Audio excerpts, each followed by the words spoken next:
أشهد أن لا إله إلا الله وحده لا شريك له وأشهد أن محمدا عبده ورسوله أما بعد فأعوذ بالله من الشيطان الرجيم بسم الله الرحمن الرحيم الحمد لله رب العالمين الرحمن الرحيم مالك يوم الدين إياك نعبد وإياك نستعين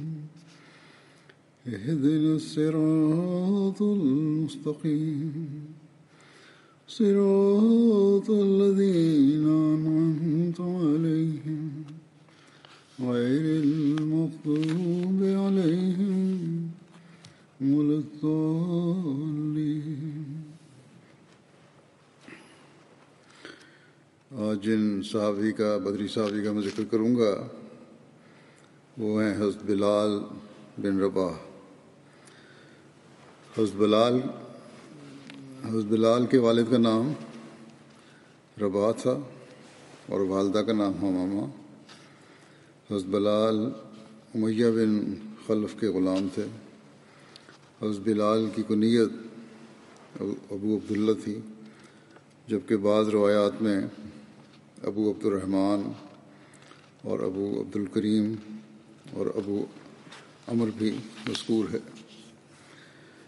حضرت بلال کی والدہ حبشہ کی رہنے والی تھی، لیکن والد سرزمین عرب سے ہی تعلق رکھتے تھے. محققین نے لکھا ہے کہ وہ حبشی سامی نسل سے تعلق رکھتے تھے، یعنی قدیم زمانے میں سامی یا بعض عربی قبیلے افریقہ میں جا کر آباد ہو گئے تھے، جس کے باعث ان کی نسلوں کے رنگ تو افریقہ کی دوسری اقوام کی طرح ہو گئے، لیکن وہاں کی خاص علامات اور عادات میں ان میں ظاہر نہ ہوئیں. بعد میں ان میں سے بعض لوگ غلام بن کر عرب واپس لوٹ گئے. چونکہ ان کا رنگ سیاہ تھا، اس لیے عرب انہیں حبشی یعنی حبشہ کے رہنے والے ہی سمجھتے تھے. ایک روایت کے مطابق حضرت بلال مکہ میں پیدا ہوئے اور مولدین میں سے تھے. مولدین ان لوگوں کو کہتے تھے جو خالص عرب نہ ہوں. ایک دوسری روایت کے مطابق آپ سرا میں پیدا ہوئے، اور سرا یمن اور حبشہ کے درمیان کے قریب ایک ہے جہاں مخلوط نسل کثرت سے پائی جاتی ہے. حضرت بلال کا رنگ گندم گوں سیاہی مائل تھا. دبلا پتلا جسم تھا، سر کے بال گھنے تھے اور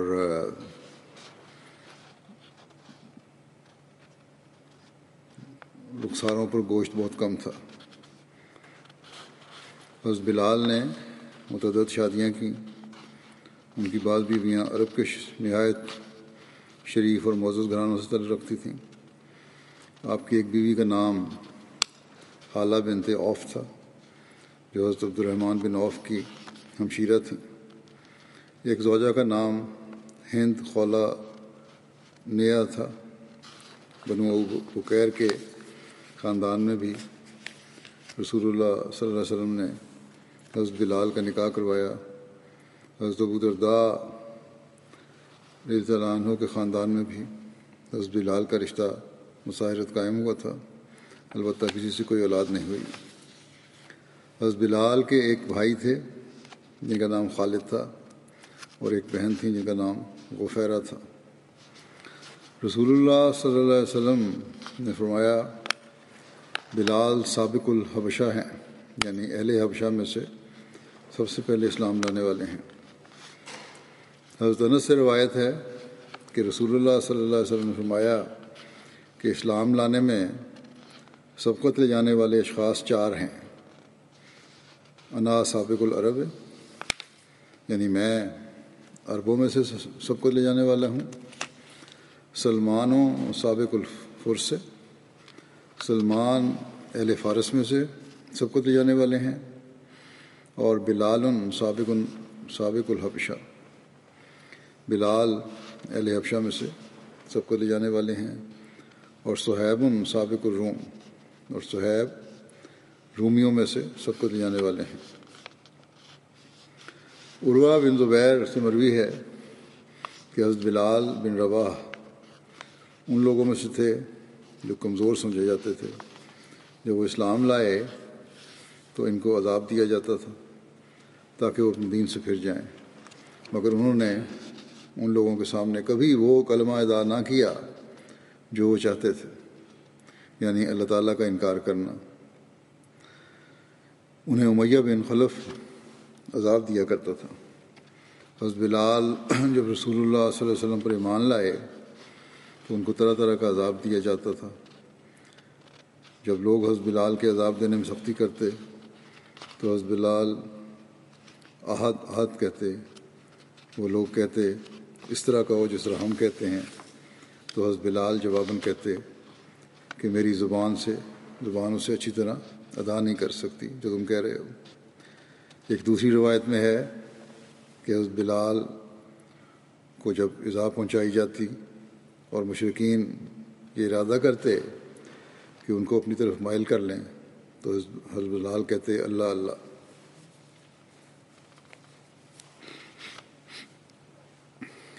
ایک روایت میں ہے کہ جب حضرت بلال ایمان لائے تو حضرت بلال کو ان کے مالکوں نے پکڑ کر زمین پر لٹا دیا اور ان پر سنگریزے اور گائے کی کھال ڈال دی اور کہنے لگے تمہارا رب لات اور عزا ہے، مگر آپ احد کی کہتے تھے۔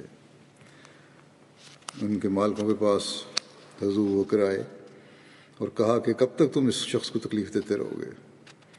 حضرت بکر نے حضرت بلال کو 7 اوقیہ میں خرید کر انہیں آزاد کر دیا۔ اوقیہ 40 درہم کا ہوتا ہے، یعنی 280 درہم میں۔ پھر حضرت ابوبکر نے یہ واقعہ رسول اللہ صلی اللہ علیہ وسلم کی خدمت میں بیان کیا تو آپ صلی اللہ علیہ وسلم نے فرمایا اے ابوبکر مجھے بھی اس میں شریک کر لو۔ حضرت ابوبکر نے عرض کیا یا رسول اللہ میں نے اسے آزاد کر دیا۔ حضرت ابوبکر نے حضرت بلال کو خرید کر اللہ کی راہ میں آزاد کیا تھا، اور خرید کے متعلق جیسا کہ پہلے ذکر کیا ہے 280 درہم۔ بعض روایات کے مطابق حضرت ابوبکر نے انہیں 5 اوقیہ یعنی 200 درہم میں، بعض کے مطابق 7 اوقیہ 280 درہم، اور بعض کے مطابق 9 اوقیہ 360 درہم خریدا تھا۔ ایک روایت میں ہے کہ جب حضرت ابوبکر نے حضرت بلال کو خریدا تو وہ پتھروں میں دبے ہوئے تھے۔ حضرت ابوبکر نے سونے کے 5 اوقیہ کے بدلے ان کو خریدا۔ لوگوں نے حضرت ابوبکر سے کہا کہ اگر آپ صرف 1 اوقیہ دینے پر بھی راضی ہوتے یعنی 40 درہم تو ہم 1 اوقیہ میں بھی اس کو بیچ دیتے۔ اس پر حضرت ابوبکر رضی اللہ عنہ نے فرمایا اگر تم اس کو 100 اوقیہ یعنی 4000 درہم میں بھی بیچنے کو تیار ہوتے تو میں 100 اوقیہ میں بھی اس کو خرید لیتا۔ حضرت عائشہ سے روایت ہے کہ حضرت ابوبکر نے 7 ایسے غلاموں کو آزاد کروایا جنہیں تکالیف دی جاتی تھیں۔ ان میں سے حضرت بلال اور حضرت عامر بن فہیرہ شامل تھے۔ حضرت جابر بن عبداللہ سے مروی ہے کہ حضرت عمر کہا کرتے تھے کہ ابوبکر ہمارے سردار ہیں اور انہوں نے ہمارے سردار یعنی بلال کو آزاد کیا۔ حضرت خلیفہ مسیح ثانی حضرت بلال کو دی جانے والی تکالیف اور حضرت ابوبکر کو آپ کو آزاد کرانے کے واقعہ کا ذکر کرتے ہوئے فرماتے ہیں کہ یہ غلام جو رسول کریم صلی اللہ علیہ وسلم پر ایمان لائے مختلف اقوام کے تھے. ان میں حبشی بھی تھے جیسے بلال، رومی بھی تھے جیسے صہیب، پھر ان میں عیسائی بھی تھے جیسے جبیر اور صہیب، اور مشرکین بھی تھے جیسے بلال اور عمار. بلال کو ان کے مالک تپتی ریت پر لٹا کر اوپر یا تو پتھر رکھ دیتے یا نوجوانوں کو سینے پر کودنے کے لیے مقرر کر دیتے. حبشی النسل بلال امیہ بن خلف نامی ایک مکی رئیس کے غلام تھے. امیہ انہیں دوپہر کے وقت گرمی کے موسم میں مکے سے باہر لے جا کر تپتی ریت پر ننگا کر کے لٹا دیتا اور بڑے بڑے گرم پتھر ان کے سینے پر رکھ کر کہتا تھا کہ لات اور عزا کی الوہیت کو تسلیم کر اور محمد صلی اللہ علیہ وسلم سے علیحدگی کا اظہار کر. بلال اس کے جواب میں کہتے احد احد، یعنی اللہ ایک ہے، اللہ ایک ہے. بار بار آپ کا یہ جواب سن کر امیہ کو اور غصہ آ جاتا اور وہ آپ کے گلے میں رسا ڈال کر شریک لوگوں کے حوالے کر دیتا اور کہتا کہ ان کو مکے کی گلیوں میں پتھروں کے اوپر گھسیٹتے ہوئے لے جائیں، جس کی وجہ سے ان کا بدن خون سے تربتر ہو جاتا، مگر وہ پھر بھی احدن احدن کہتے چلے جاتے، یعنی خدا ایک ہے، خدا ایک ہے. عرصے کے بعد جب خدا تعالیٰ نے مسلمانوں کو مدینے میں امن دیا، جب وہ آزادی سے عبادت کرنے کے قابل ہو گئے، تو رسول کریم صلی اللہ علیہ وسلم نے بلال کو اذان دینے کے لیے مقرر کیا. یہ حبشی غلام جب اذان میں اشہد اللہ الہ الا اللہ کے بجائے اشہد اللہ الہ الا اللہ کہتا تو مدینے کے لوگ جو اس کے حالات سے ناواقف تھے ہنسنے لگ جاتے. ایک دفعہ رسول کریم صلی اللہ علیہ وسلم نے ان لوگوں کو بلال کی اذان پر ہنستے ہوئے پایا تو آپ لوگوں کی طرف مڑے اور کہا تم بلال کی اذان پر ہنستے ہو، مگر خدا تعالیٰ عرش پر اس کی اذان سن کر خوش ہوتا ہے. آپ کا اشارہ اسی طرف تھا کہ تمہیں تو یہ نظر آتا ہے کہ یہ شین نہیں بول سکتا، مگر شین اور سین میں کیا رکھا ہے. خدا تعالیٰ جانتا ہے کہ جب تپتی ریت پر ننگی پیٹھ کے ساتھ اس کو لٹا دیا جاتا تھا اور اس کے سینے پر ظالم اپنی جوتیوں سمیت کودا کرتے تھے اور پوچھتے تھے کہ کیا اب بھی سبق آیا ہے یا نہیں، تو یہ اپنی ٹوٹی پھوٹی زبان میں احدن احدن کہہ کر خدا تعالیٰ کی توحید کا اعلان کرتا رہتا تھا اور اپنی وفاداری، اپنی توحید کے عقیدے اور اپنے دل کی مضبوطی کا ثبوت دیتا تھا. بس اس کا اثر تو بہت سے لوگوں کے اشہدوں سے زیادہ قیمتی تھا. حضرت ابوبکر رضی اللہ عنہ نے جب ان پر یہ ظلم دیکھے تو ان کے مالک کو ان کی قیمت ادا کر کے انہیں آزاد کروا دیا. اسی طرح اور بہت سے غلاموں کو حضرت ابوبکر رضی اللہ عنہ نے اپنے مال سے آزاد کرایا. حضرت بلال کا شمار السابقون الاولون میں ہوتا ہے. آپ نے اس وقت اسلام کا اعلان کیا جب صرف 7 آدمیوں کو اس کے اعلان کی توفیق ہوئی تھی. حضرت عبداللہ بن مسعود نے بیان کیا کہ سب سے پہلے جنہوں نے اسلام کا اعلان فرمایا وہ 7 ہیں: رسول اللہ صلی اللہ علیہ وسلم اور ابوبکر اور عمار اور ان کی والدہ سمیہ اور صہیب اور بلال اور مقداد.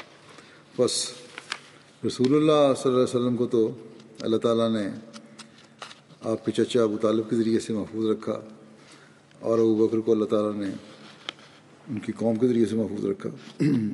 جیسا کہ میں گزشتہ ایک خطبے میں بیان کر چکا ہوں کہ نہ ہی حضرت صلی اللہ علیہ وسلم دشمنوں کی اذیتوں سے محفوظ رہے اور نہ حضرت ابوبکر رضی اللہ عنہ کو قوم ظلموں سے بچا سکی. آپ دونوں پر بھی ظلموں کی انتہا ہوئی تھی. شروع میں کچھ عرصہ نرمی ہوئی لیکن بعد میں تو بڑی سختیاں ہوتی رہیں. لیکن بہرحال یہ راوی کا بیان ہے. بیان کرنے والے کہتے ہیں کہ وہ ان کے تو کوئی نہ کوئی سپورٹ کرنے والا تھا، کوئی بات کہہ دیتا تھا، آواز اٹھا دیتا تھا، لیکن باقیوں کو مشرکوں نے پکڑ لیا جو کمزور تھے یا غلام تھے، اور لوہے کی زرہیں پہنائیں اور انہیں دھوپ میں جلاتے تھے. بس ان میں سے کوئی بھی ایسا نہ تھا جس نے ان کے ساتھ جس میں وہ چاہتے تھے موافقت نہ کر لی ہو، سوائے بلال کے، کیونکہ ان پر اپنا نفس اللہ کی خاطر بے حیثیت ہو گیا تھا. حضرت بلال تھے جو ہمیشہ ثابت قدم رہے، اور وہ اپنی قوم کے لیے بھی بے حیثیت تھے. وہ ان کو پکڑتے اور لڑکوں کے سپرد کر دیتے، اور وہ انہیں مکے کی گھاٹیوں میں گھماتے پھرتے، اور بلال احدن احدن کہتے جاتے. ابن ماجہ کے روایت ہے یہ. خلیفہ ثانی حضرت بلال کے اول زمانے میں ایمان لانے کا ذکر کرتے ہوئے ایک جگہ یوں بیان فرماتے ہیں کہ حضرت خباب رضی اللہ عنہ جو سابقون الاولون صحابہ میں سے تھے، اور جن کے متعلق یہ اختلاف ہے کہ انہوں نے پہلے بیعت کی یا بلال نے، کیونکہ رسول کریم صلی اللہ علیہ وسلم نے ایک دفعہ فرمایا کہ ایک غلام اور ایک حر نے مجھے سب سے پہلے قبول کیا تھا. بعض لوگ اسے حضرت بلال اور حضرت ابوبکر مراد لیتے ہیں، اور بعض کہتے ہیں کہ اس سے مراد حضرت ابوبکر اور حضرت خباب ہیں.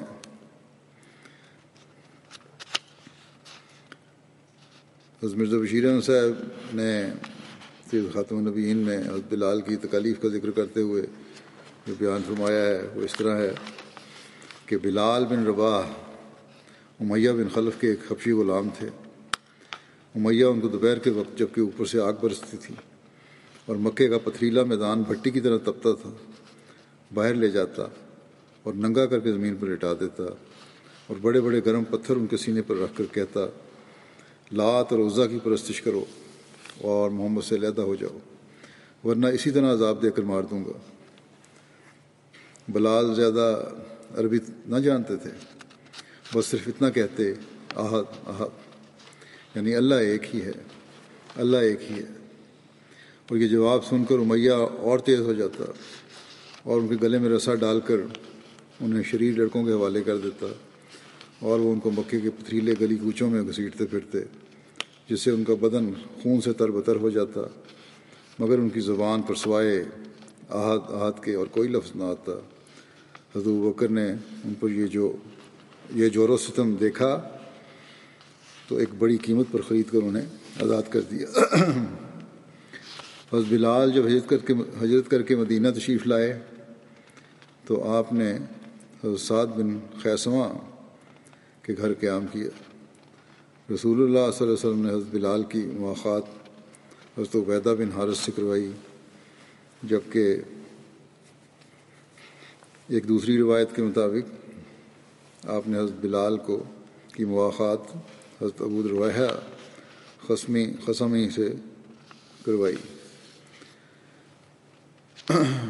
جب رسول اللہ صلی اللہ علیہ وسلم مدینہ پہنچے تو صحابہ وہاں بیمار ہونے لگے، جن میں حضرت ابوبکر، حضرت بلال اور حضرت عامر بن فہیرہ بھی شامل تھے. حضرت عائشہ رضی اللہ عنہا سے مروی ہے کہ جب رسول اللہ صلی اللہ علیہ وسلم مدینہ آئے، حضرت ابوبکر اور حضرت بلال کو بخار ہو گیا. حضرت ابوبکر کو جب بخار ہوتا تو یہ شعر پڑھتے، عربی شعر تھا، اس کا ترجمہ یہ ہے کہ ہر شخص جب اپنے گھر میں صبح کو اٹھتا ہے تو اسے صباح الخیر کہا جاتا ہے، بحالی کہ موت اس کی جوتی کی تسمے سے نزدیک تر ہوتی ہے. اور حضرت بلال جب ان کا بخار اتر جاتا تو بلند آواز سے رو کر یہ شعر پڑھتے، جس کا ترجمہ یہ ہے کہ کاش مجھے معلوم ہو آیا میں کوئی رات وادی مکہ میں بسر کروں گا اور میرے ارد گرد اسخر اور جلیل گھاس پات ہوں، اور کیا میں کسی دن مجنہ میں پہنچ کر اس کا پانی پیوں گا. مجنہ بھی مکے سے چند میل پر مر و زہران کے قریب ایک جگہ ہے. زمانہ جاہلیت میں عرب کا ایک مشہور میلہ مر و زہران میں اکاس کے بعد لگتا تھا، اور عرب کے لوگ اکاس کے بعد مجنہ منتقل ہو جاتے اور 20 روز قیام کرتے تھے. بہرحال کہتے ہیں کہ وہاں میں پانی پیوں گا، اور کیا شامہ اور طفیل پہاڑ میرے سامنے ہوں گے. شعر میں عرض کر رہے ہیں، وہ بیان کر رہے ہیں. طفیل بھی مکہ سے تقریباً 10 میل پر ایک پہاڑ ہے، اور اس کے قریب ایک اور پہاڑ تھا جس کو شامہ کہتے تھے. پھر حضرت بلال کہتے کہ اے اللہ، شیبہ بن ربیعہ، عتبہ بن ربیعہ اور امیہ بن خلف پر لعنت ہو، کیونکہ انہوں نے ہماری سرزمین سے وبا والی زمین کی طرف ہمیں نکال دیا ہے. اس کے بعد رسول اللہ صلی اللہ علیہ وسلم نے دعا کی کہ اے اللہ، مدینہ کو ہمیں ایسا ہی پیارا بنا دے. جب یہ باتیں سنی حضرت ابوبکر کی بھی اور بلال کی بھی، تو آپ نے فرمایا اے اللہ، مدینہ کو ہمیں ایسا ہی پیارا بنا دے جیسا کہ ہمیں مکہ پیارا ہے، یا اس سے بڑھ کر. اے اللہ، ہمارے سا میں اور ہمارے مد میں برکت دے. یہ سا اور مد بھی مشہور پیمانوں کے نام ہیں جو وزن کرنے کے لیے کیے جاتے ہیں. اور مدینہ کو ہمارے لیے صحت بخش مقام بنا، اور اس کے بخار کو جوفا کی طرف منتقل کر دے. جوفا بھی ایک دوسرا شہر ہے مکے کی جانب. حضرت عائشہ کہتی تھیں کہ ہم مدینہ آئے اور وہ اللہ کی زمین میں سب سے زیادہ وبا زدہ مقام تھا. انہوں نے کہا بطحان نالے میں تھوڑا سا پانی بہتا تھا، وہ پانی بھی بدمزہ بودار تھا. بطحان بھی مدینے کی ایک وادی کا نام ہے. یہ بخاری میں روایت ہے.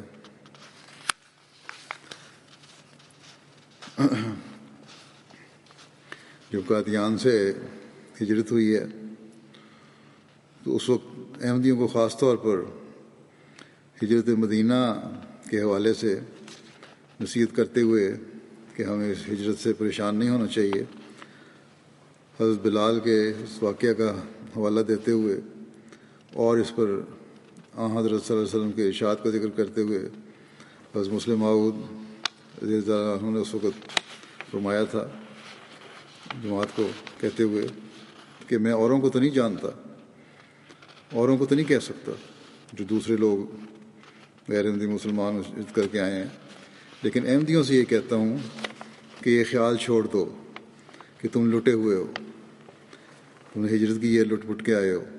رسول کریم صلی اللہ علیہ وسلم ان مہاجرین پر افسوس کیا کرتے تھے جو وطن اور جائیدادوں کے چھوٹ جانے پر افسوس کرتے تھے.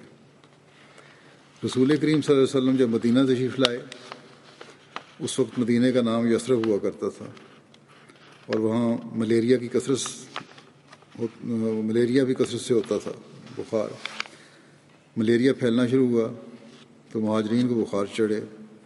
ادھر وطن کی جدائی کا صدمہ تھا. ان میں سے بعض نے رونا اور چلانا شروع کر دیا کہ ہائے مکہ، ہائے مکہ. ایک دن حضرت بلال کو بھی بخار ہو گیا. انہوں نے شعر بنا بنا کر شور مچانا شروع کر دیا. رسول کریم صلی اللہ علیہ وسلم نے دیکھا تو آپ خفا ہوئے اور فرمایا کہ کیا تم ایسے کام کے لیے یہاں آئے ہو؟ ہجرت کی ہے، شور مچانا کیسا؟ حضرت مسلم فرماتے ہیں احمدیوں کو نصیحت کرتے ہوئے اس وقت جو ہجرت کر کے آئے تھے ہندوستان سے پاکستان، کہ میں بھی تمہیں یہی کہتا ہوں کہ خوش رہو. تم یہ نہ دیکھو کہ ہم نے کیا کھویا ہے، تم دیکھو کہ ہم نے کس کے لیے کھویا ہے. اگر تم نے جو کھویا وہ خدا تعالیٰ کے لیے اور اسلام کی ترقی کے لیے کھویا ہے تو تم خوش رہو اور کسی موقع پر بھی اپنی کمریں خم نہ ہونے دو. تمہارے چہرے افسردہ نہ ہوں بلکہ ان پر خوشی کے آثار پائے جائیں. تو ہم احمدی تو اس سوچ کے رکھنے والے تھے، اور یہ ہمیں نصیحت کی تھی اس وقت خلیفہ نے کہ ہماری ہجرت اللہ تعالیٰ کی خاطر اور اسلام کی خدمت کے لیے ہے. آج وہ لوگ جو پاکستان کی تعمیر کے خلاف تھے، پاکستان کی اساس اور بنیاد کے دعوے دار بن کر اپنے جھوٹ اور فریب سے احمدیوں کو اس ملک کے بنیادی شہری حقوق سے محروم کر رہے ہیں، جس کی خاطر سب سے زیادہ قربانیاں احمدیوں نے دیں۔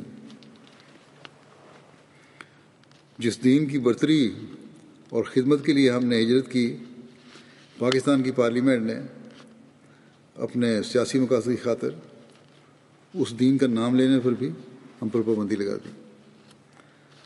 ہمیں بہرحال ان کی کسی سند کی ضرورت نہیں ہے،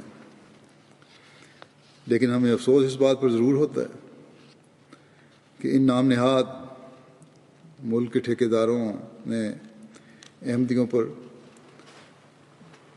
یہ ظلم کر کے صرف احمدیوں پر ظلم نہیں کیا، بلکہ پاکستان پر ظلم کیا ہے اور کر رہے ہیں، اور دنیا میں ملک کی بدنامی کا باعث بن رہے ہیں، اس کی ترقی میں روک بن رہے ہیں۔ اگر یہ لوگ نہ ہوں تو ملک کی ترقی کر کے کہیں کا کہیں پہنچ چکا ہو۔ جو ملک کو کھا رہے ہیں، دیمک کی طرح چاٹ رہے ہیں، لیکن اس کے باوجود ہم پاکستانی احمدیوں کا یہ کام ہے، خاص طور پر جو پاکستان میں رہنے والے ہیں، کہ ملک کی ترقی کے لیے اپنی تمام تر صلاحیتوں کے ساتھ کوشش کرتے رہیں اور دعا کریں کہ اللہ تعالیٰ ان ظالموں سے اس ملک کو پاک کرے۔ بہرحال یہ واقعہ آیا تو ضمن میں ذکر ہو گیا۔ اب میں دوبارہ بلال کی طرف کہ واقعات بیان کرتا ہوں، روایات۔ طبقات الکبریٰ میں لکھا ہے حضرت بلال رسول اللہ صلی اللہ علیہ وسلم کے ساتھ بدر، احد اور خندق سمیت تمام غزوات میں رسول اللہ صلی اللہ علیہ وسلم کے ساتھ شامل ہوئے۔ غزوہ بدر میں حضرت بلال نے امیہ بن خلف کو قتل کیا، جو اسلام کا بہت بڑا دشمن تھا اور حضرت بلال کو اسلام لانے پر دکھ دیا کرتا تھا۔ امیہ بن خلف کے قتل کا واقعہ صحیح بخاری میں بیان ہوا ہے، جسے خبیب بن اصاف کے ذکر میں پہلے بیان کر چکا ہوں اس کی تفصیل، تاہم یہاں بھی کچھ بیان کر دیتا ہوں کیونکہ اس کا براہ راست تعلق حضرت بلال کے ساتھ بھی ہے۔ حضرت عبد الرحمن بن عوف سے روایت ہے، وہ بیان کرتے ہیں کہ میں نے امیہ بن خلف کو خط لکھا کہ وہ مکے میں جو اس وقت دارالحرب تھا میرے مال اور بال بچوں کی حفاظت کرے، اور میں اس کے مال و اسباب کی مدینہ میں حفاظت کروں گا۔ حضرت عبد الرحمن بن عوف کا اس سے پرانا تعلق تھا۔ امیہ بن خلف بدر کی جنگ میں بھی شامل ہوا، کافروں کی فوج میں آیا تھا، 7 کافروں کے، اور حضرت عبد الرحمن بن عوف کو اس کے بدر میں شامل ہونے کا علم ہو گیا تھا۔ اس پرانے تعلق کی وجہ سے وہ اس پر احسان کر کے جنگ کے بعد رات کو اس کو بچانا بھی چاہتے تھے۔ چنانچہ وہ بیان کرتے ہیں کہ جب وہ بدر کی جنگ میں تھا تو میں ایک پہاڑ کی طرف جب لوگ سو چکے تھے نکل گیا تا میں اس کی حفاظت کروں، کیونکہ ان کو پتہ تھا کہ اس طرف ہے کہیں گیا ہوا، تو میں بھی گیا تاکہ اس کو حفاظت کر کے بچا لوں۔ حضرت بلال نے اس وقت اسے کہیں دیکھ لیا، چنانچہ حضرت بلال گئے اور انصار کی ایک مجلس میں کھڑے ہو گئے اور کہنے لگے کہ یہ امیہ بن خلف ہے، اگر بچ نکلا تو میری خیر نہیں۔ اس پر بلال کے ساتھ کچھ لوگ ہمارے تعاقب میں نکلے، میں ڈرا کہ وہ ہمیں پا لیں گے، پکڑ لیں گے، اس لیے میں نے اس کے بیٹے کو اس کی خاطر پیچھے چھوڑ دیا کہ وہ اس کے ساتھ لڑائی میں مشغول ہو جائیں اور ہم ذرا آگے نکل جائیں۔ کہتے ہیں چنانچہ انہوں نے اس بیٹے کو تو لڑائی میں مار دیا۔ میرا یہ دعویٰ جو تھا وہ کارگر نہیں ہوا، اور پھر انہوں نے اس کو مار کے پھر ہمارا پیچھا شروع کر دیا۔ اور امیہ چونکہ بھاری بھرکم آدمی تھا، اس لیے جدھر جلدی ادھر ادھر نہیں ہو سکتا تھا۔ آخر جب انہوں نے ہمیں پکڑ لیا، قریب پہنچ گئے، تو میں نے اسے کہا کہ بیٹھ جاؤ، تو وہ بیٹھ گیا، اور میں نے اپنے آپ کو اس پر ڈال دیا کہ اسے بچاؤں۔ تو انہوں نے جو پیچھا کر رہے تھے میرے نیچے سے اس کے بدن میں تلواریں گھونپیں، یہاں تک کہ اسے مار ڈالا۔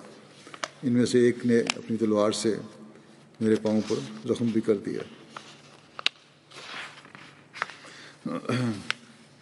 ایک دوسری روایت میں یہ واقعہ یوں درج ہے، جس کا کچھ حصہ بیان کر دیتا ہوں۔ حضرت عبد الرحمن بن عوف کہتے ہیں کہ میں ان دونوں یعنی امیہ بن خلف اور اس کے بیٹے کو لے کر چل رہا تھا کہ اچانک حضرت بلال نے امیہ کو میرے ساتھ دیکھ لیا۔ مکے میں امیہ حضرت بلال کو اسلام سے پھیرنے کے لیے بڑا عذاب دیا کرتا تھا۔ حضرت بلال امیہ کو دیکھتے ہی بولے، کافروں کا سردار امیہ بن خلف یہاں ہے، اگر یہ بچ گیا تو سمجھو میں نہیں بچا۔ حضرت عبد الرحمن بن عوف کہتے ہیں کہ سن کر میں نے کہا، تم میرے قیدیوں کے بارے میں ایسا کہہ رہے ہو؟ حضرت بلال نے بار بار یہی کہا اور میں بھی ہر بار یہی کہتا رہا کہ یہ میرے قیدی ہیں۔ حضرت بلال بلند آواز سے چلائے، آواز دی شور مچا کے کہ اے اللہ کے انصار، یہ کافروں کا سردار امیہ بن خلف ہے، اگر یہ بچ گیا تو سمجھو میں نہیں بچا، اور بار بار ایسا کہا۔ حضرت عبد الرحمن کہتے ہیں کہ یہ سن کر انصاری دوڑ پڑے اور انہوں نے ہمیں چاروں طرف سے گھیر لیا۔ پھر حضرت بلال نے تلوار سونت کر امیہ کے بیٹے پر حملہ کیا، جس کے نتیجے میں وہ نیچے گر گیا۔ امیہ نے اس پر خوف کی وجہ سے ایسی بھیانک چیخ ماری کہ ایسی چیخ میں نے کبھی نہیں سنی تھی۔ اس کے بعد انصاریوں نے ان دونوں کو تلواروں کے وار سے کاٹ ڈالا۔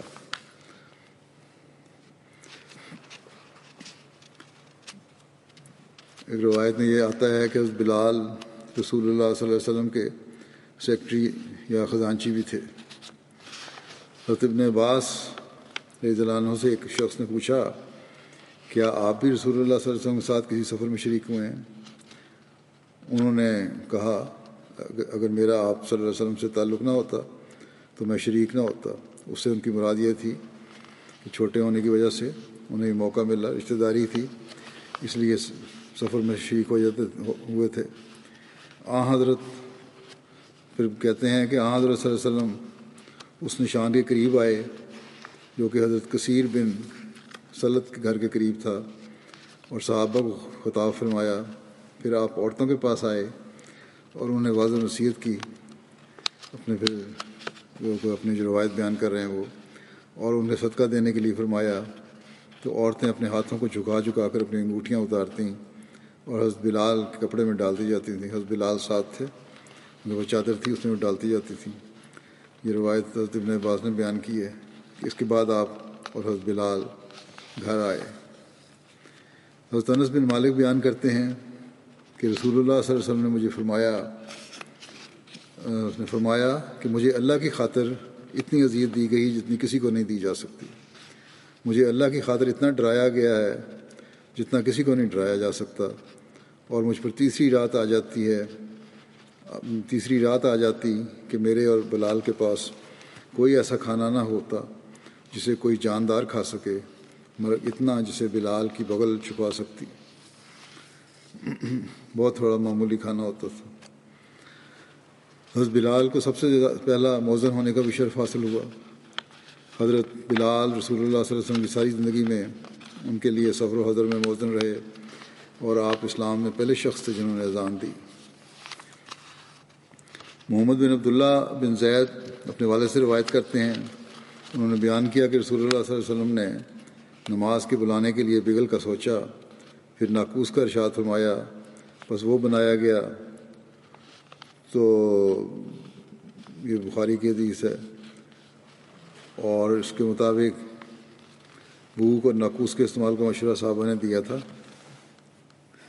پھر حضرت عبداللہ بن زید کو خواب دکھائی گئی، انہوں نے بتایا کہ میں نے خواب میں ایک آدمی دیکھا، اس پر 2 سبز کپڑے تھے اور وہ آدمی ناقوس اٹھائے ہوئے تھا۔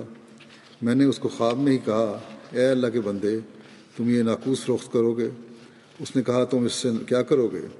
میں نے کہا، میں اس کے ذریعے نماز کے لیے بلایا کروں گا۔ اس نے کہا، کیا میں تجھے اس سے بہتر نہ بتاؤں؟ میں نے کہا، وہ کیا ہے؟ اس نے کہا کہ پھر اذان کے الفاظ سنائے، اللہ اکبر اللہ اکبر، اور پوری اذان، اشہد ان لا الہ الا اللہ، اشہد ان لا الہ الا اللہ، اشہد ان محمد رسول اللہ، اشہد ان محمد رسول اللہ، حی علی الصلاۃ، حی علی الصلاۃ، حی علی الفلاح، حی علی الفلاح، اللہ اکبر، اللہ اکبر، لا الہ الا اللہ۔ راوی کہتے ہیں کہ حضرت عبداللہ بن زید نکلے اور وہ رسول اللہ صلی اللہ علیہ وسلم کے پاس آئے اور حضور صلی اللہ علیہ وسلم کو اپنی رویا بتائی۔ انہوں نے عرض کیا، یا رسول اللہ، میں نے خواب میں ایک آدمی دیکھا، اس پر 2 سبز کپڑے تھے، وہ ناقوس اٹھائے ہوئے تھا۔ پھر ساری بات آپ کے سامنے بیان کی۔ رسول اللہ صلی اللہ علیہ وسلم نے صحابہ سے فرمایا، تمہارے دوست نے رویا دیکھی ہے۔ پھر عبداللہ بن زید کو ارشاد فرمایا، تم بلال کے ساتھ مسجد جاؤ اور اسے یہ کلمات بتاتے جاؤ اور وہ ان کو بلند آواز سے پکاریں، کیونکہ تمہاری نسبت وہ زیادہ بلند آواز والے ہیں۔ حضرت عبداللہ بن زید نے کہا کہ میں بلال کے ساتھ مسجد کی طرف گیا اور میں انہیں یہ کلمات بتاتا جاتا اور وہ بلند آواز کے ساتھ پکارتے جاتے۔ حضرت عمر بن خطاب نے آواز سنی، وہ باہر تشریف لائے اور انہوں نے عرض کیا کہ یا رسول اللہ، خدا کی قسم، میں نے بھی خواب میں وہی دیکھا جو انہوں نے دیکھا۔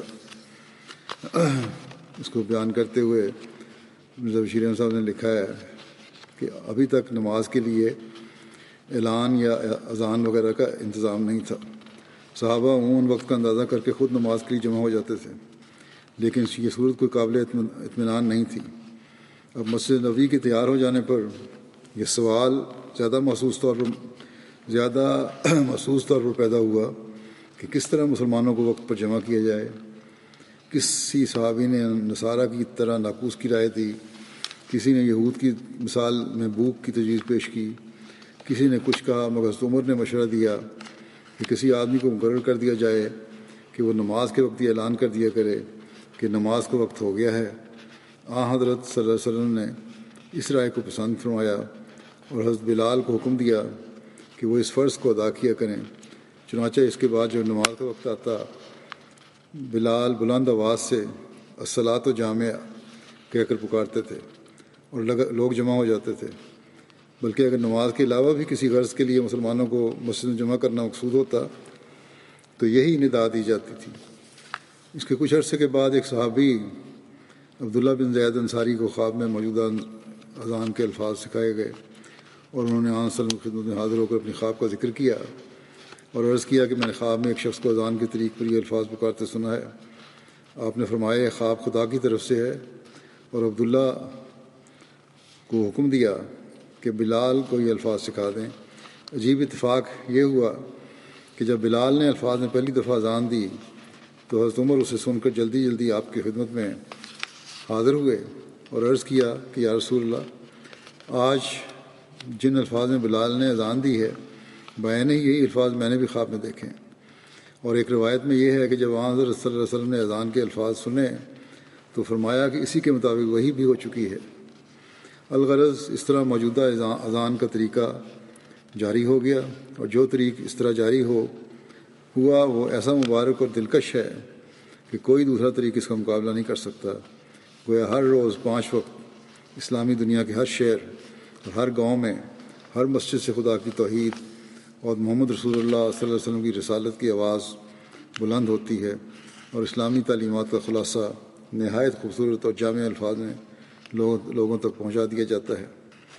موسیٰ بن محمد اپنے والد سے روایت کرتے ہیں کہ حضرت بلال اذان دے کر فارغ ہو کر نبی کریم صلی اللہ علیہ وسلم کو اطلاع دینا چاہتے تو آپ کے دروازے پر کھڑے ہو جاتے اور کہتے، حی علی الصلاۃ، حی علی الفلاح، الصلاۃ یا رسول اللہ، یعنی نماز کے لیے آئیے، فلاح و کامیابی کے لیے آئیے، نماز یا رسول اللہ۔ جب رسول اللہ صلی اللہ علیہ وسلم نماز کے لیے نکلتے اور حضرت بلال دیکھ لیتے تو اقامت شروع کر دیتے۔ یہ واضح نہیں ہے، اقامت تو اسی وقت ہوگی جب امام آ کے محراب میں آ جائے۔ بہرحال جو بھی روایت کا صحیح ترجمہ نہیں ہے یا یہ صحیح بیان نہیں ہے، لیکن اصل طریق وہی ہے کہ محراب میں امام آ جائے تو پھر اقامت ہو۔ سنن ابن ماجہ میں حضرت بلال سے روایت ہے کہ وہ نماز فجر کی اطلاع دینے کے لیے نبی صلی اللہ علیہ وسلم کی خدمت میں حاضر ہوئے۔ ان سے کہا گیا کہ آپ سوئے ہوئے ہیں، تو حضرت بلال نے کہا، الصلاۃ خیر من النوم، الصلاۃ خیر من النوم۔ پھر فجر کی اذان میں ان کلمات کا اضافہ کر دیا گیا اور یہی طریق قائم ہو گیا۔ ایک دوسری روایت میں ہے کہ رسول اللہ صلی اللہ علیہ وسلم نے فرمایا، اے بلال، یہ کتنے عمدہ کلمات ہیں، تم اپنے فجر کی اذان میں شامل کر لو۔ رسول اللہ صلی اللہ علیہ وسلم کے 3 مؤذن تھے، حضرت بلال، ابو محذورہ، عمر بن ام مکتوم۔ ابھی کچھ تھوڑا سا ذکر ان کا اور باقی ہے جو انشاءاللہ آئندہ اس وقت میں کچھ جنازوں کے مرحومین کے بارے میں بھی بتانا ہے، ان کے جنازے ہوں گے، اس لیے یہ باقی ذکر انشاءاللہ آئندہ کریں گے۔ پہلا جو ذکر ہے وہ عزیزم رؤوف بن مقصود جونیئر بیلجیم کا ہے، جو طالب علم تھے جامعہ احمدیہ یو کے 4 ستمبر کو ان کی وفات ہو گئی، انا للہ و انا الیہ راجعون، اور بیلجیم کی جماعت حاصل سے ان کا تعلق تھا۔ 2018 میں جامعہ میں داخل ہوئے تھے اور وہاں کا اپنا سیکنڈری اسکول ختم کر کے یہاں آئے تھے۔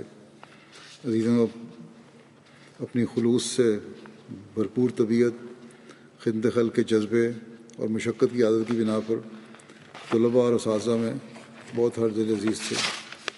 کچھ دیر پہلے ان کو برین ٹیومر ہوا تھا، 6-7 ماہ یہ بیمار رہے، بڑی صبر اور بہادری سے بیماری کا مقابلہ کیا، آخر اللہ کو پیارے ہو گئے۔ ان کے دادا کے ذریعے سے خاندان میں احمدیت آئی تھی 1950 میں غالباً، اور ان کا اچھا رشتہ رسوخ تھا ان کے دادا کا، تو اس وقت تو رشتہ داروں نے اور مخالفین نے کچھ نہیں کہا، لیکن ان کی وفات کے بعد ان کی فیملی کو کافی مخالفت کا سامنا کرنا پڑا۔ ان کی والدہ کی طرف سے بھی ان کے پڑنانا عبدالعلی صاحب اور ان کی اہلیہ نے حضرت مسلم موعود کے ہاتھ پر بیعت کی تھی۔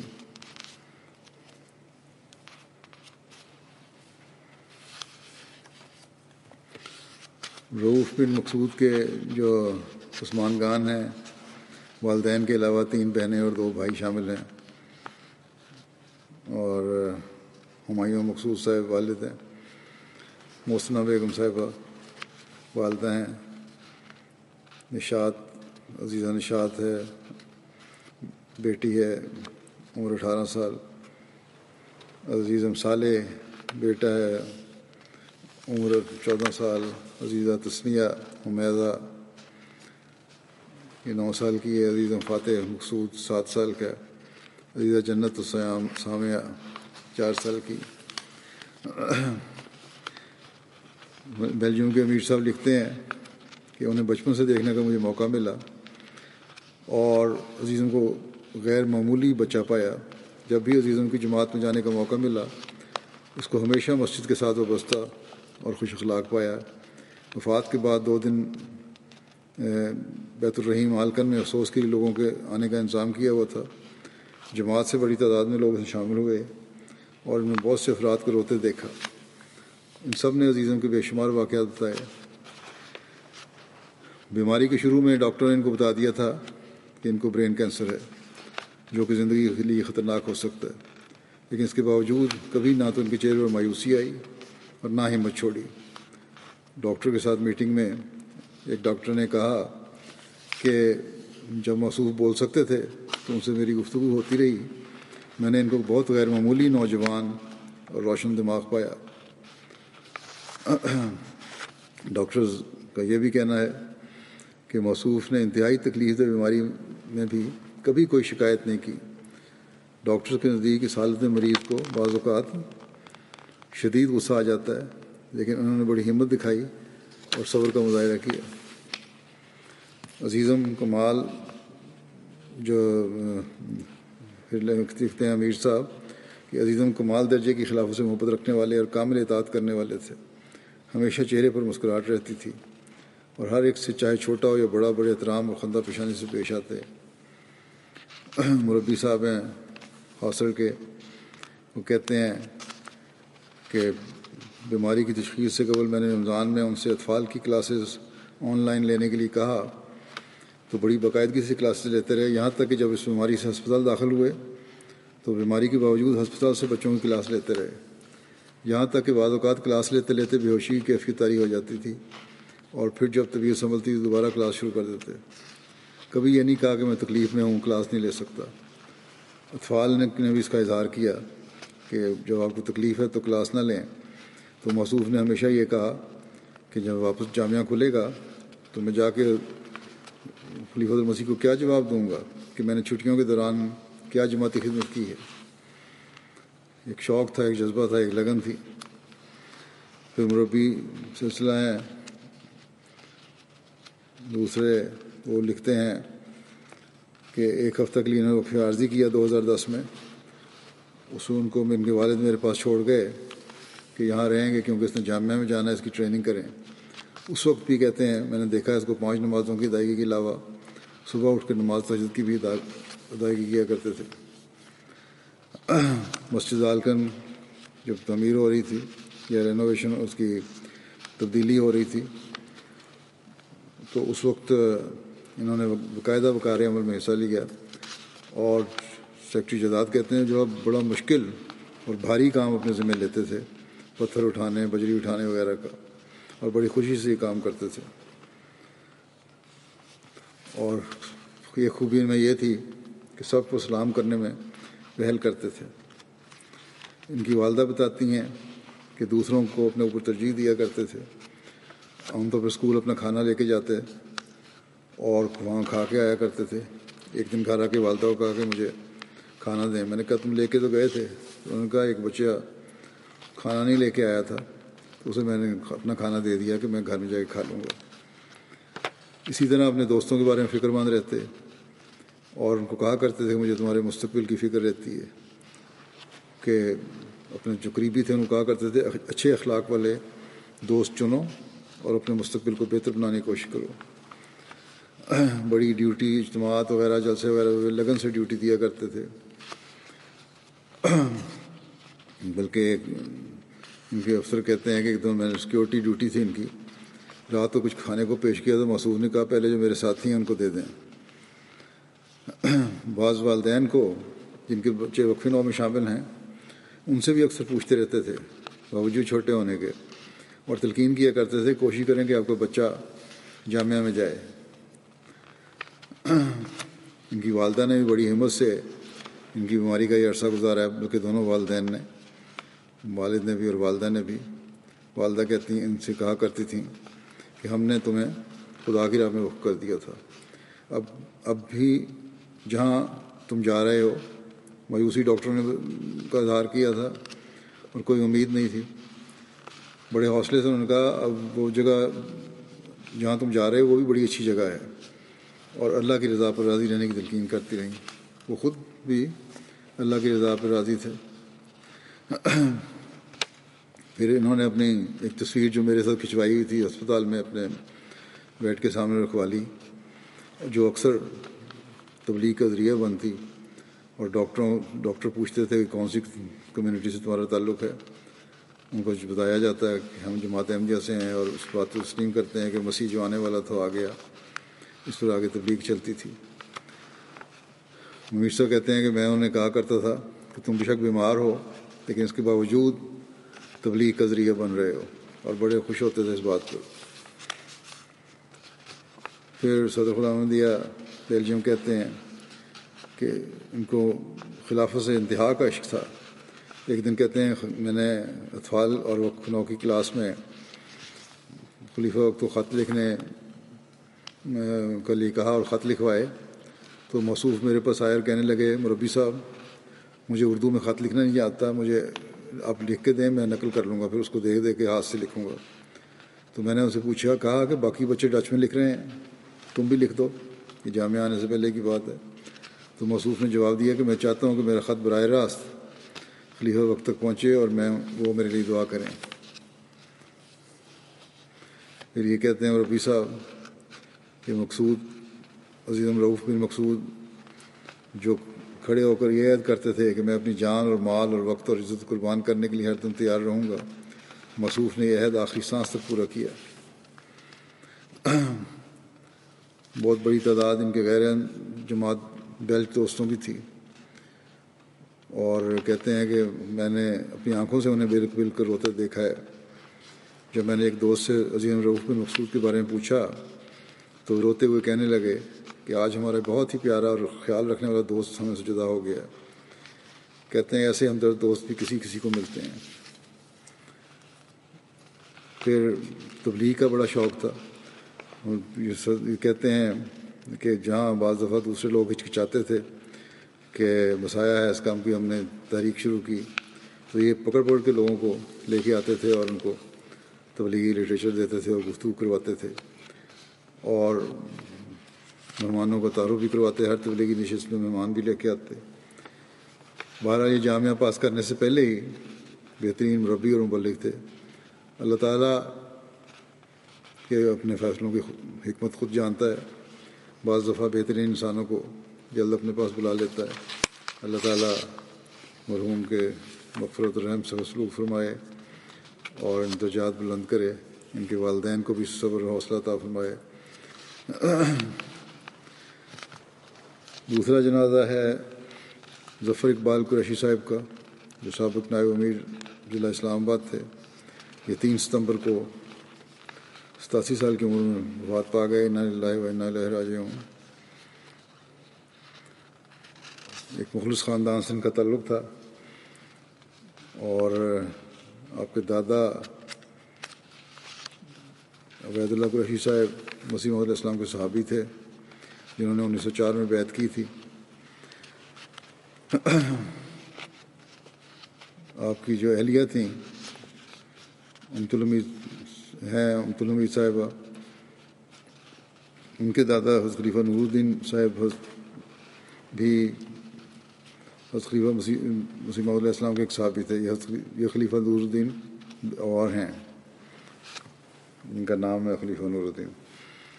حضرت خلیفہ اول کا نام یہ نہیں ہے. یہ حضور علیہ السلام نے اپنی مارکۃ الآراء کتاب تحفہ گولڑیا میں محلہ خانیار سری نگر کشمیر میں واقع قبر مسیح کی موجودگی کی تحقیق کرنے کے سلسلہ میں آپ کی خدمت کا بطور خاص ذکر فرمایا ہے. ظفر اقبال قریشی صاحب نے ابتدائی تعلیم امرتسر میں حاصل کی. پھر پارٹیشن جب ہوئی ہے ہندو پاکستان کی، اس وقت انہوں نے پنڈی آ کے پھر وہاں سے میٹرک کیا. پھر انجینئرنگ یونیورسٹی سے ڈگری لی. پھر سرکاری ملازمت میں چلے گئے. پھر یونان سے ایم ایس سی کی ڈگری حاصل کی انہوں نے. اس کے بعد 94 میں چیف انجینئر کی حیثیت سے سرکاری سروس میں تھے. ٹیکسلا میں یونیورسٹی پروجیکٹ مینیجر کی حیثیت سے خدمات انجام دیں. 94 میں یہ ریٹائر ہوئے چیف انجینئر کی حیثیت سے. اس کے بعد یہ اسلام آباد شفٹ ہو گئے اور وہاں مختلف جماعتی خدمات سر انجام دیتے رہے. اور پھر یہ 1998 میں نائب امیر بنائے گئے. اس دوران میں قائم مقام امیر بھی بنتے رہے مختلف وقتوں میں. اور 2019 تک 21 سال سے زیادہ عرصہ نائب امیر کی حیثیت سے انہوں نے کام کیا. باقاعدگی سے باوجود بیماری کے بڑی عمر میں عوارض لاحق ہو گئے تھے. مسجد آتے، اپنا روزمرہ کام کرتے، بہت کم گو اور صاحب الرائے تھے اور انتظامی شعبے میں کافی تجربہ تھا. بڑی سنجیدگی سے احتیاط سے کام کرنے والے، جماعتی پیسے کا درد رکھنے والے اور بہت احساس کرنے والے تھے.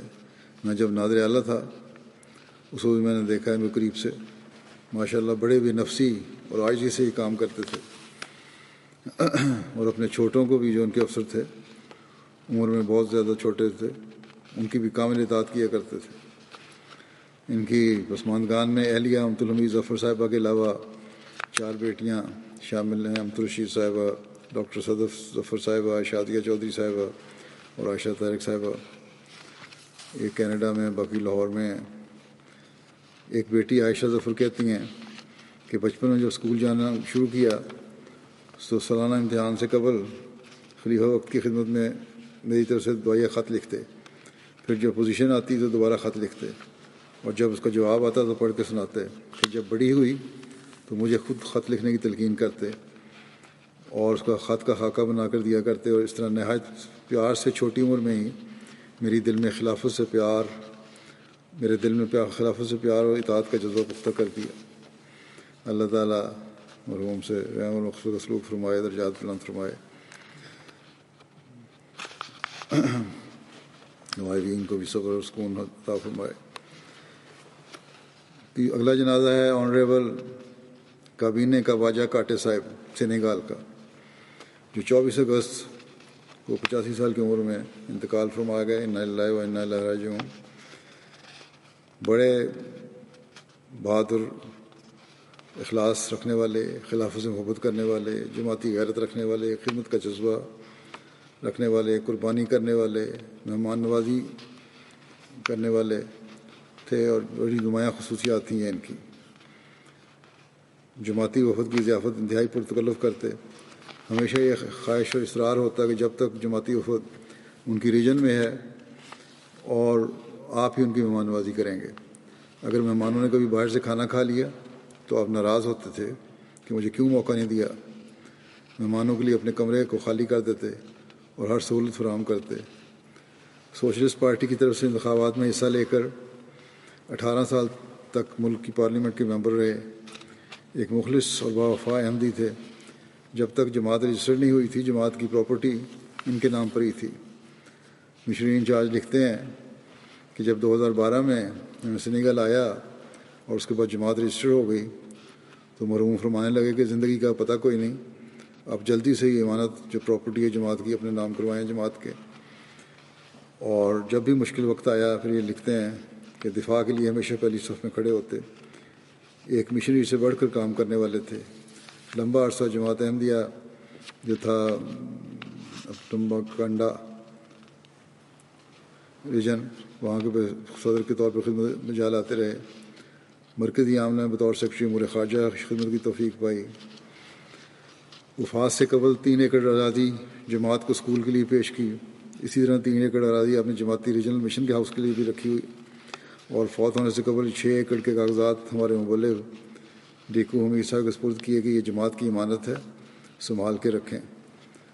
اور پھر کہنے لگا کہ میں گنے گنا کر ہی جا رہا ہوں، مجھے امید نہیں کہ میں واپس آؤں گا۔ یہاں جلسے پہ بھی آتے رہتے تھے، کئی دفعہ آئے جلسے پہ مشرابے کے زمانے سے۔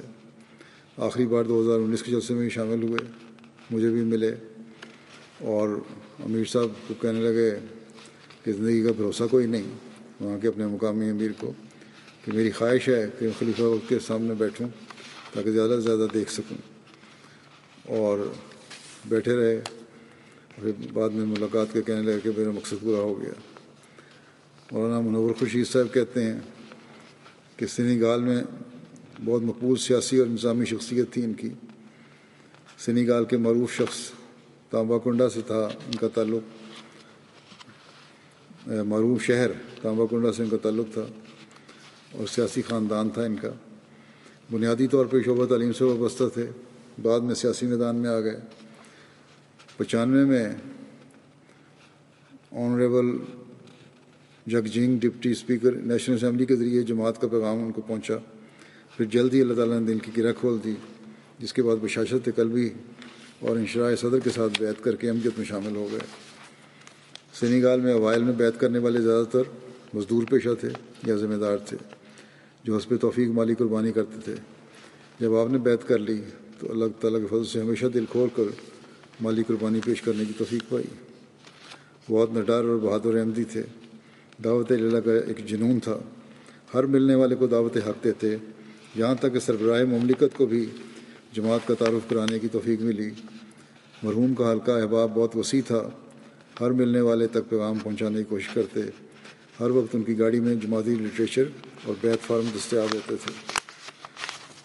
اللہ تعالیٰ مرحوم پہ مغفرت اور رحم کا سلوک فرمائے، درجات بلند کرے، ان کی نسل میں بھی یہ اخلاص و وفا جاری رکھے، ان کو احمدیت قبول کرنے کی توفیق عطا فرمائے جو نہیں احمدی۔ اگلا جنازہ ہے قرم بشیر لطیف صاحب کا، ایڈوکیٹ تھے سپریم کورٹ کے، آج کل کینیڈا میں تھے، لاہور پہلے لاہور میں رہے ہیں۔ یہ 5 مئی کو ان کی وفات ہو گئی تھی 85 سال کی عمر میں۔ انا للہ و انا الیہ راجعون۔ ان کو اللہ تعالیٰ، اس کے رسول صلی اللہ علیہ وسلم، حضرت مسیح موعود علیہ الصلوۃ والسلام اور خلافت احمدیہ سے بے انتہا محبت تھی۔ ان کے نانا محترم شیخ مہر علی صاحب حضرت مسیح موعود علیہ السلام کے بہت قریبی دوست تھے۔ حضرت مسیح موعود علیہ السلام نے آپ کے گھر ہوشیارپور میں چلہ کاٹا، جس کے دوران اللہ تعالیٰ نے آپ کو مسلم موت کی عظیم الشان پیشگوئی عطا فرمائی۔ 17 سال تک یہ بشیر لطیف صاحب فیصل ٹاؤن لاہور کے صدر جماعت رہے۔ پاکستان میں جماعت کی وکلاء کی جو ٹیم تھی اس میں یہ شامل تھے اور اس بات فخر کرتے تھے۔ متعدد اسیران کی خدمت اور مدد کا موقع ملا ان کو۔ ان 3 وکلاء میں سے ایک تھے جنہیں 1974 میں جماعت کی نمائندگی کا موقع ملا۔ 46 سال تک پنجاب یونیورسٹی میں درس و تدریس کے فرائض انجام دیتے رہے۔ یہ لاء کالج میں پڑھاتے بھی تھے، یونیورسٹی کے لاء کالج میں۔ لاہور کی مسجد ماڈل ٹاؤن پر جب حملہ ہوا تو اس وقت یہ وہاں موجود تھے۔ یہ تو اللہ کے فضل سے محفوظ رہے، لیکن ان کے چھوٹے بھائی نعیم ساجد صاحب موقع پر شہید ہو گئے۔ اس کے بعد یہ بھی کینیڈا چلے گئے۔ 100 مسلات کے پابند تھے تو تھے ہی، تہجد کے بھی بڑے پابند تھے۔ قرآن کریم سے بے انتہا محبت کرنے والے تھے۔ اللہ کے فضل سے موسی تھے۔ عثمان میں اہلیہ کے علاوہ 6 بیٹیاں اور کافی نواسیاں اور پرنواسیاں چھوڑے ہیں۔ ملک طاہر صاحب امیر جماعت لاہور لکھتے ہیں کہ محترم بیرسٹر مبشر لطیف صاحب ایک قابل اور اعلیٰ تعلیم یافتہ وکیل تھے۔ یہاں سے بھی انہوں نے لاء کی ڈگری حاصل کی تھی اس زمانے میں، اور جن کی جوڈیشری میں بہت عزت تھی۔ جماعتی مقدمات کے سلسلے میں 1984 کے بعد ہمارے نوجوانوں کے خلاف جب کلمہ طیبہ کے بارے میں کیس بنے تو ان کی پیشی عام مجسٹریٹ کی عدالت میں ہو رہی تھی۔ گو مبشر صاحب ہائی کورٹ سے نیچے کی عدالتوں میں پیش نہیں ہوتے تھے، لیکن جماعتی مفاد میں مجسٹریٹ کے سامنے بھی پیش ہوتے رہے اور جماعتی مقدمات میں بے لوث خدمت سر انجام دیا کرتے تھے۔ نہایت صائب اور قانونی مشورے دیتے تھے۔ بہت سے مجسٹریٹ بھی اور باقی جج بھی ان کے شاگرد رہے ہوئے ہیں، لیکن کوئی ان کو عار نہیں تھا ان شاگردوں کے سامنے بھی پیش ہونے کا۔ عام طور پر مجسٹریٹ کی عدالت میں سپریم کورٹ اور ہائی کورٹ کے وکیل پیش نہیں ہوتے۔ مبارک طاہر صاحب مشیر قانونی کے کہتے ہیں کہ مبشر لطیف صاحب کی جماعتی خدمات کا سلسلہ 1974 سے شروع ہوا۔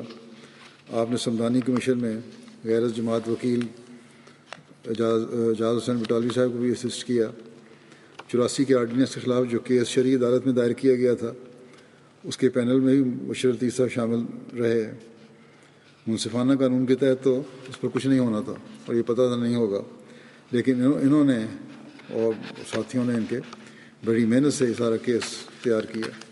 اللہ تعالیٰ ان سے مغفرت اور رحم کا سلوک فرمائے، درجات بلند کرے اور ان کے لوائقین کو بھی ان کی نیکیوں کو جاری رکھنے کی توفیق عطا فرمائے اور سکون عطا فرمائے۔ نماز کے بعد انشاءاللہ نماز جنازہ بھی ہوگا ان سب کا۔